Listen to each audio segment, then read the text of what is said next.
이제 2021년도 이제 달력이 한 장밖에 안 남았습니다. 마지막 진짜 한 달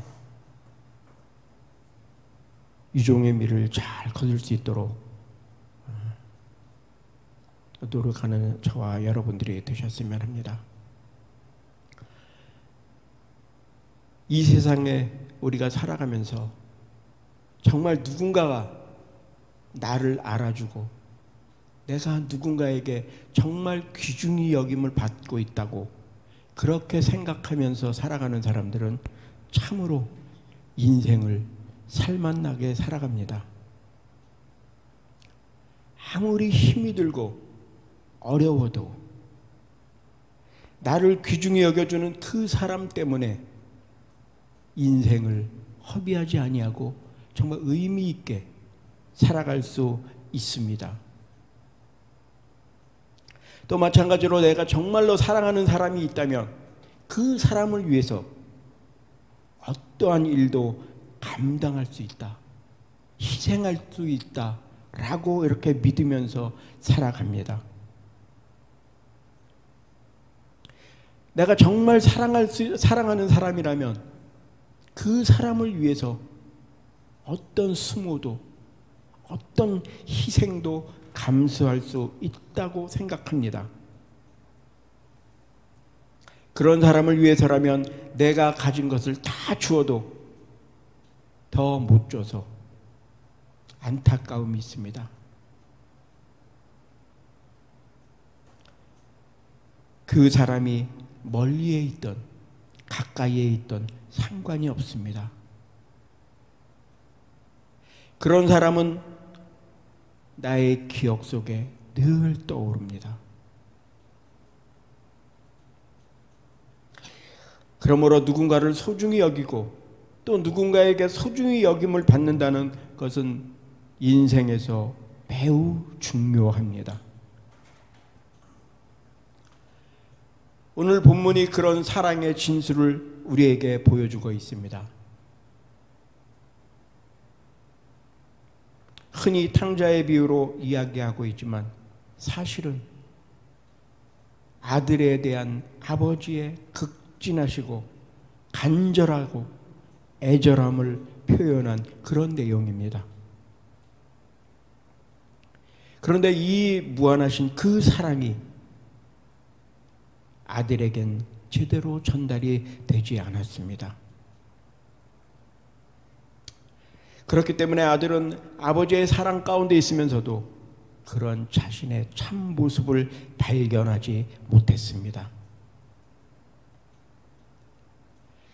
그럼 여기에서 말하는 아버지의 사랑은 과연 어떤 것일까요?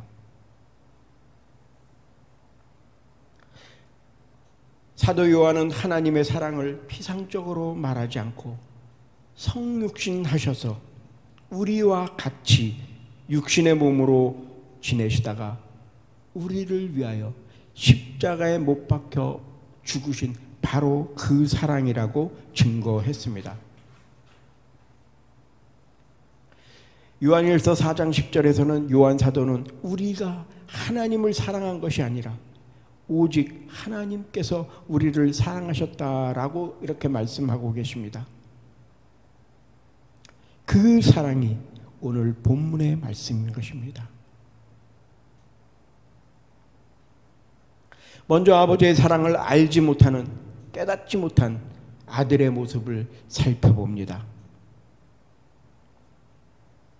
아들은 이 모든 환경이 저절로 주어진 것처럼 생각했습니다.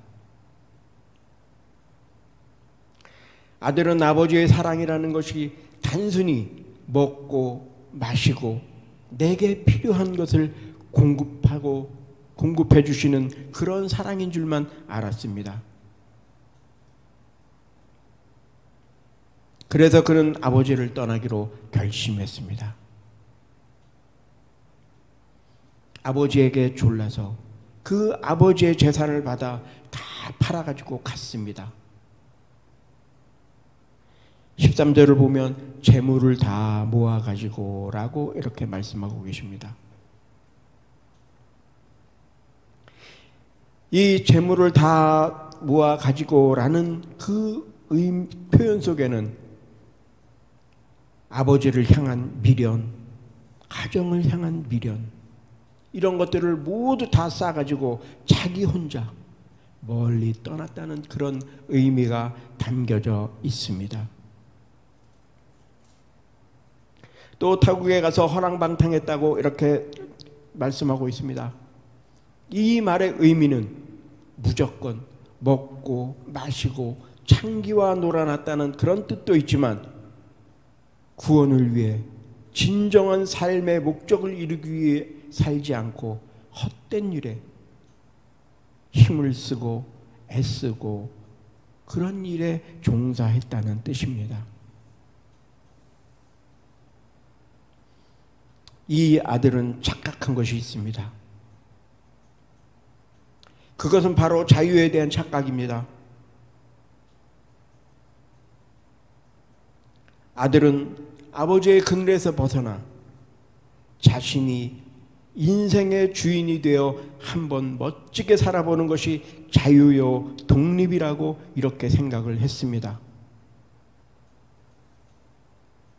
그래서 자신의 힘으로 한번 자수성가해 보겠다는 그런 마음을 가지고 아버지에게 자기의 분깃을 달라고 요구했습니다. 세상에 어떤 부모가 그 자녀를 끝까지 붙들어 두겠습니까? 자신의 자녀가 능력이 되고 분별력을 갖추면 독립을 시켜주는 것이 성숙한 자녀를 대하는 부모의 마음입니다.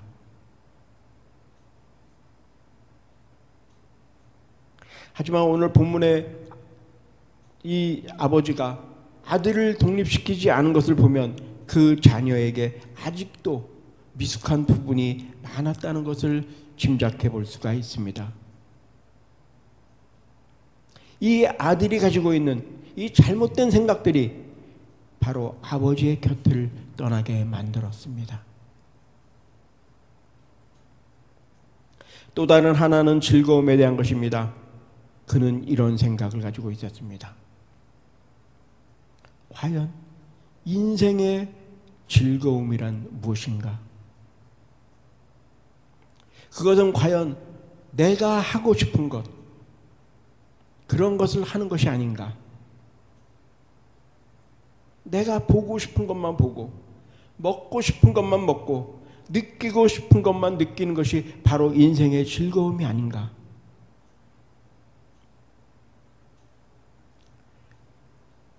내 인생의 주인은 나다.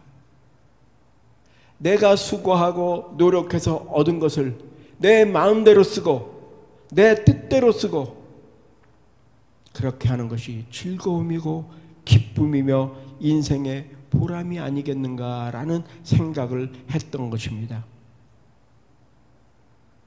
사랑하는 성도 여러분, 오늘 우리도 둘째 아들과 같은 생각을 할 때가 많이 있습니다. 하나님께 날마다 매여서 신앙생활하는 것보다는 내 인생을 정말 한번 멋지게 살아보고 인생을 주체적으로 살아보자는 생각을 합니다. 하지만 마음은 그렇지만 우리의 능력이 모자랍니다. 우리에게는 그렇게 살아갈 수 있는 능력이 없습니다. 하지만 우리는 스스로를 의지해서 살면 행복할 거다라는 그런 생각을 합니다. 그것이 바로 자유이고 독립인 것처럼 느낄 때가 너무도 많이 있습니다. 그러나 그럴 능력이 우리에게는 없습니다. 왜냐하면 우리에게는 한계라는 것이 있기 때문입니다.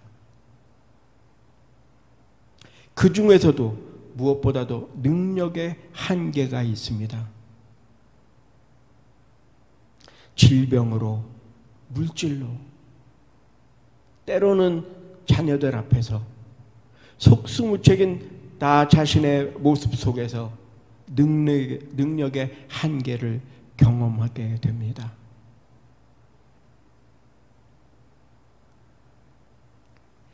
자기 자신이 가지고 있는 그 능력의 한계를 깨닫는 그 순간이 우리의 인생의 전환점이 될 수도 있다는 것입니다. 다행히도 이 아들은 인생의 전환점에서 자기 자신을 발견했습니다. 그리고는 자신의 존재를 깨달았습니다.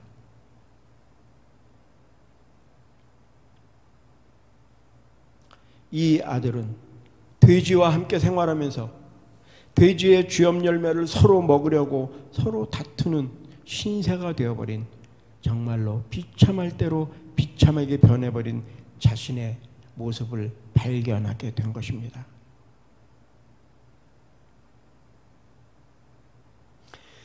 탕자가 돼지를 쳤다는 것은 먹고 살기 위해서 자기의 자존심과 율법과 삶의 계획이나 목적을 다 깨트려 버렸다는 것을 의미합니다. 완전히 망가진 삶의 모습을 보여주고 있는 것입니다. 아무도 돌아보지 않는 그 고통과 고독, 외로움이 마침내 자기 자신을 똑바로 바라보게 만들었습니다. 사랑하는 성도 여러분, 여러분은 인생길을 걸어가면서 외로우십니까? 그리고 나에게 남은 것이 아무것도 없다고 생각하십니까? 아무리 제대로 잘 살아보려고 노력을 해도 내 뜻대로, 내 희망대로 되지 않아서 절망하며 좌절하고 있습니까?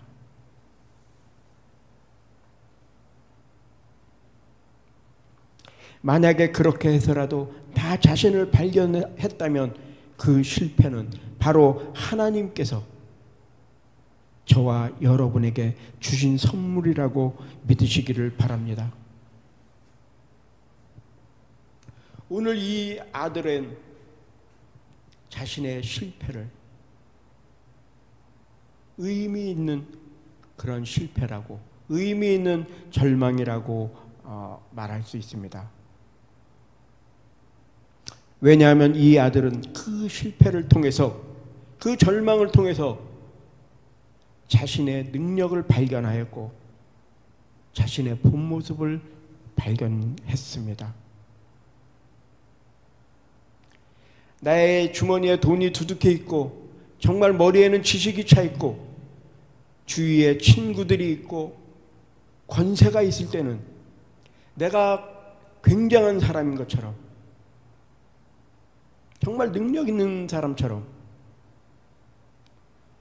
그것이 바로 나의 본 모습인 것처럼 이렇게 생각했지만 아무것도 남아있지 않을 때 진정한 자신의 본 모습을 발견한 것입니다.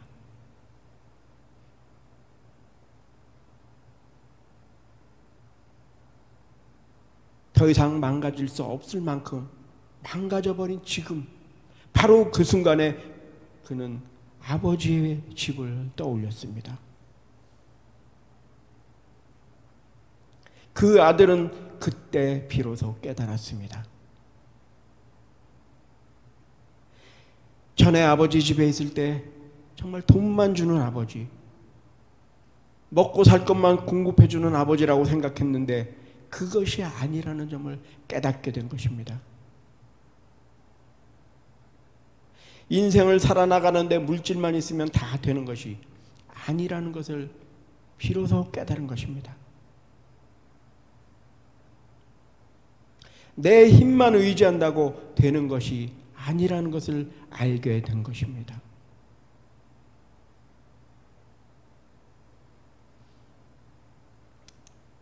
그 자신이 누구에겐가 도움을 받아야 되는 그런 존재라는 것을 깨달은 것입니다. 아버지의 위로가 필요하고 또 아버지의 사랑도 필요하고 더 나아가서는 아버지의 사랑과 은혜가 필요했던 것입니다. 지금까지 살아오면서 아버지에게서 가져올 수 있는 것은 물질밖에 없다고 그렇게 생각했지만 이제는 그 아버지의 풍족함과 풍요로움을 그리워하기 시작한 것입니다. 그리고 아버지 집이 아니면 이제 내가 살 길이 없다는 것을 깨달은 것입니다. 내 아버지 집은 풍족한데 나는 여기서 줄여서 죽는구나. 이 말에는 선택의 여지가 없습니다. 내게 남아있는 유일한 방법은 아버지 집으로 돌아가는 길밖에 없다는 그런 생각을 했습니다. 그리고 이렇게 결단합니다. 내가 이제 하늘과 아버지께 죄를 범하였습니다.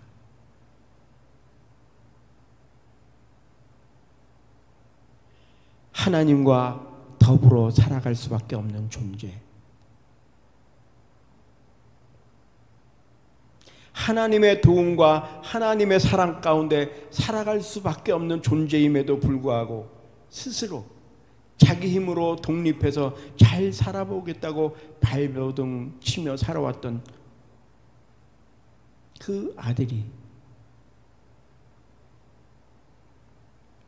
하나님의 주권과 하나님의 존재를 무시했던 그 아들이 자신의 삶을 회개합니다. 내가 하늘과 아버지께 범죄하였다라는 의미가 바로 그것입니다.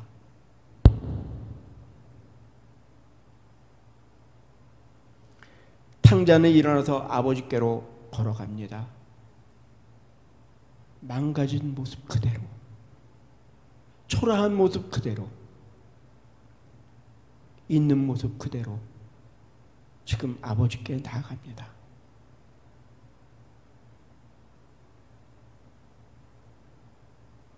여기서 중요하게 생각해야 할 것은 초라한 그 아들의 모습이 아닙니다. 그 아들을 기다리는 아버지의 모습입니다.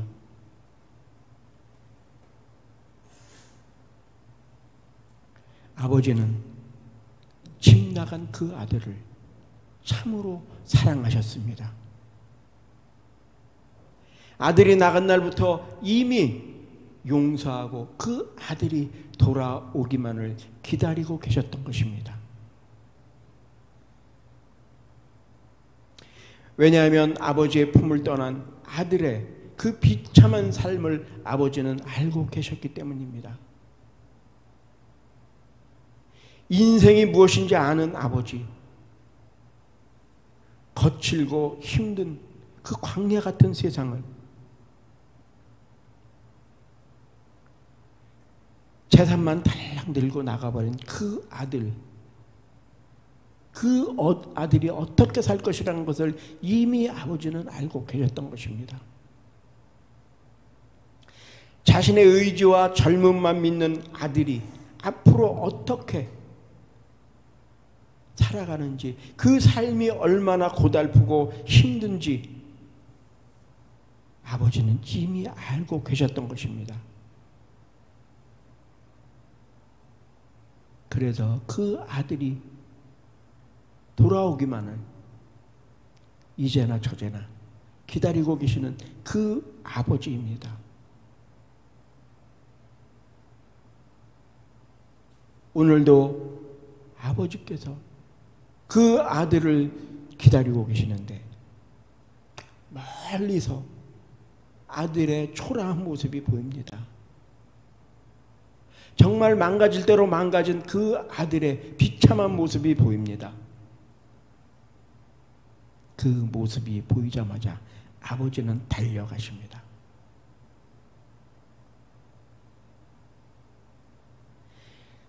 고대 근동 지방에서 어른이 아랫사람에게 달려가는 법은 없다고 합니다. 그러나 아버지는 달려가십니다. 그 순간에는 아버지의 자존심도 모두 다 내려놓습니다. 왜냐하면 자신이 사랑했던, 집을 나간 그 아들이 돌아오고 있기 때문입니다.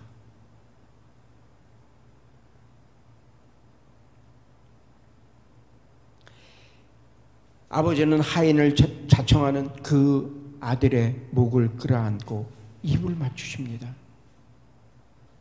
새 옷으로 갈아입히십니다.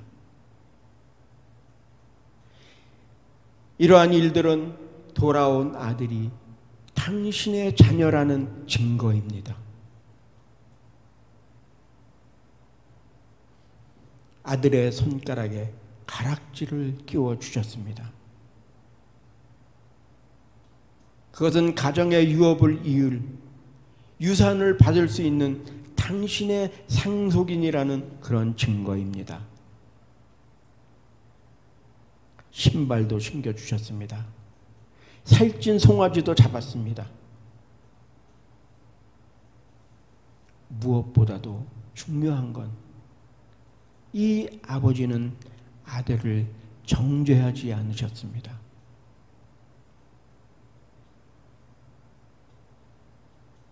사랑하는 성도 여러분, 탕자는 자기 자신의 존재를 발견하고 아버지께로 돌아갔습니다. 그렇습니다. 아버지의 사랑이 탕자를 맞이해 주었듯이 오늘 주님께서는 저와 여러분을 기다리고 계십니다. 그동안 내 힘으로 내 뜻대로 살기를 원하며 최선을 다했지만 과연 지금 저와 여러분에게 남은 것은 무엇입니까? 이제 2021년도 다 지나갔습니다.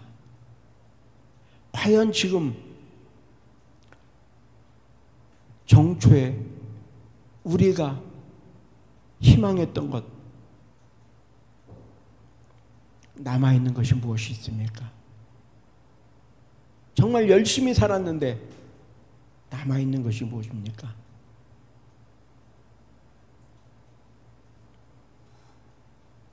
중요한 사실은 오늘도 주님께서는 인생의 의미를 찾지 못한 우리를 부르고 계신다는 것입니다.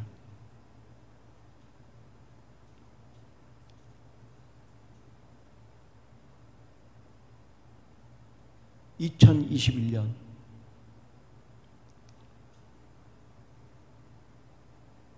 정말 주님 뜻대로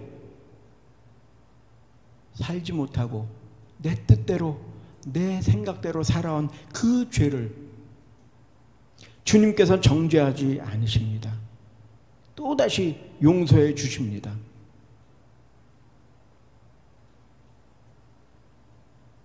오늘 돌아온 탕자처럼 주님께서는 우리의 신분을 다시 확인시켜 주십니다. 자녀가 되는 복을 베풀어 주십니다.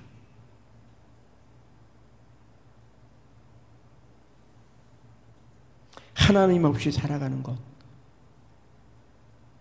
그것은 진정한 자유가 아닙니다.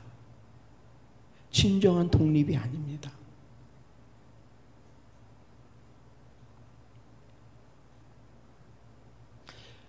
우리는 단 하루도 주님을 의지하지 않고는 아름다운 인생을, 의미 있는 인생을 살아갈 수가 없습니다.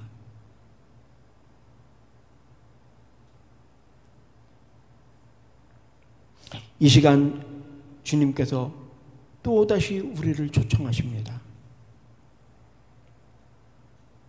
이 주님의 초청에 응답하셔서 위로받고 정말 주님께서 주시는 참 복을 받아서 누리시는 저야 여러분들이 되시기를 주님의 이름으로 간절히 축원드립니다. 기도하시겠습니다.